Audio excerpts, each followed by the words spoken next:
A lo largo de más de 3 milenios, Egipto había sido gobernado por faraones, hicsos, libios y finalmente por una dinastía griega, los Ptolomeos.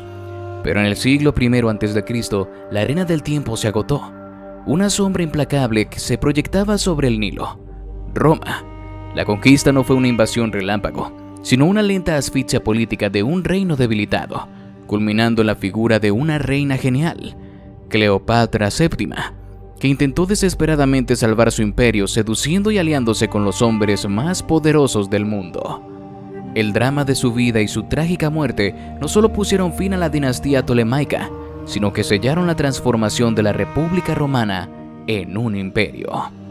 Esta es la crónica paso a paso de cómo la riqueza de Egipto se convirtió en el tesoro personal de un emperador y en el granero del mundo romano.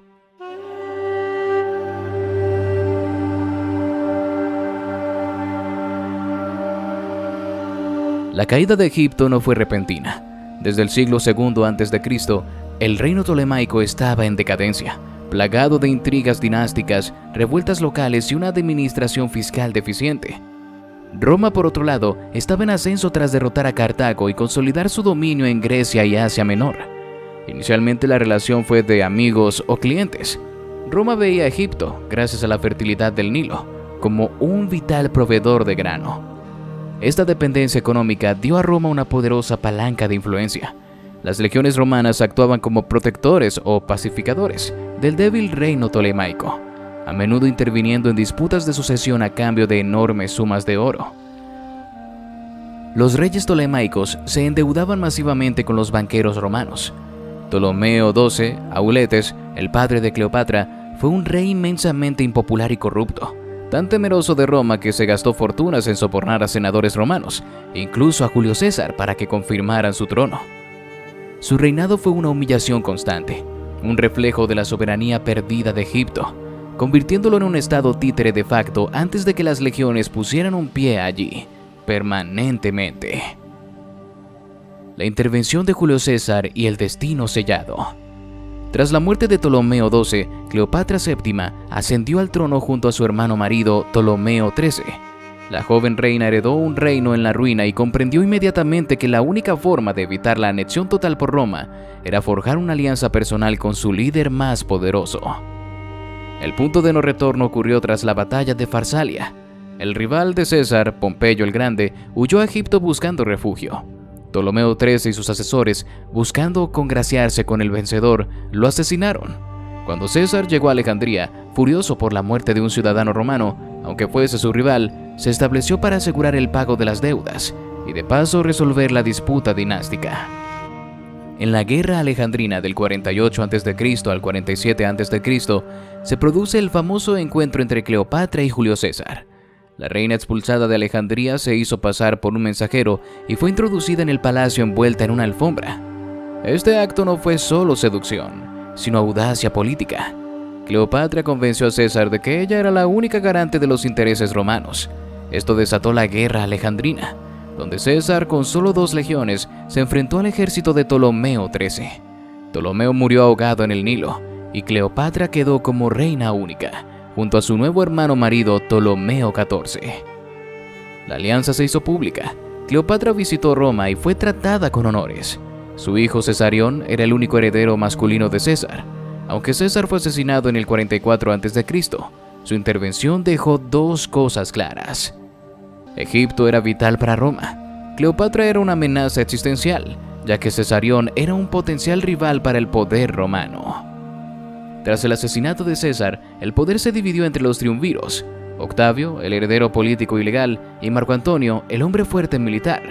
Antonio tomó el control de Oriente, lo que lo llevó a Egipto en el año 41 a.C. en busca de fondos para una campaña contra los partos. La relación entre Antonio y Cleopatra trascendió la mera política, pero su propósito siguió siendo político: crear un reino fuerte y estable en Oriente.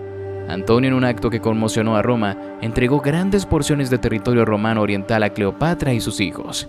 Estas donaciones de Alejandría incluyeron territorios como Chipre, Cirenaica y partes de Siria, además de proclamar a Cesarión como el rey de reyes.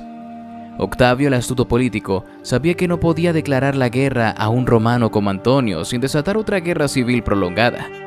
En cambio, declaró la guerra a Cleopatra y a Egipto. Utilizó una campaña de propaganda brillante. Pintó a Cleopatra como una femme fatale oriental, una reina prostituta que había esclavizado a Marco Antonio y planeaba invadir Roma para reemplazar la capital con Alejandría. Octavio obtuvo y leyó públicamente el testamento de Antonio, donde supuestamente exigía ser enterrado en Alejandría junto a Cleopatra, confirmando la amenaza oriental a los ojos del pueblo y el Senado romano. La inevitable guerra final se libró en el mar, frente a la costa occidental de Grecia, en Accio. La flota de Antonio y Cleopatra era más grande, y sus barcos, quinquérremes y desérremes, eran más pesados y mejor blindados, pero estaban mal tripulados y eran menos maniobrables. La flota de Octavio, liderada por su brillante almirante Agripa, era más pequeña, rápida y altamente disciplinada. El resultado fue un desastre para Antonio.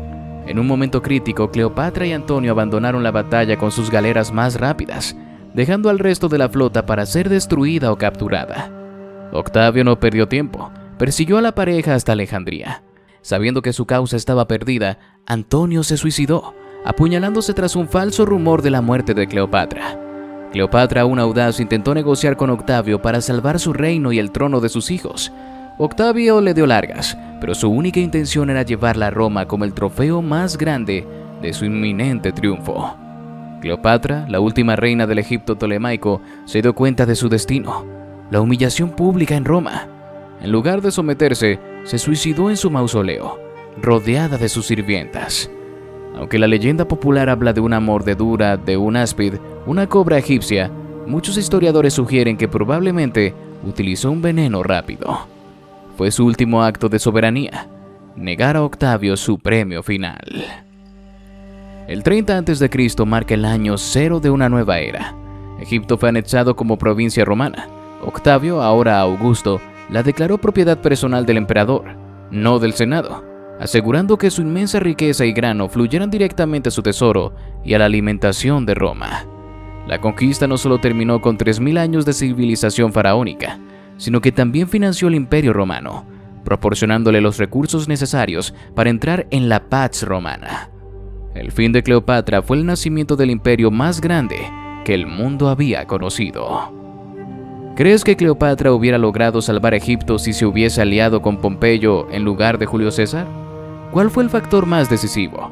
¿La propaganda de Octavio o la derrota de Accio? Déjame tu análisis en los comentarios y suscríbete para seguir explorando la historia antigua.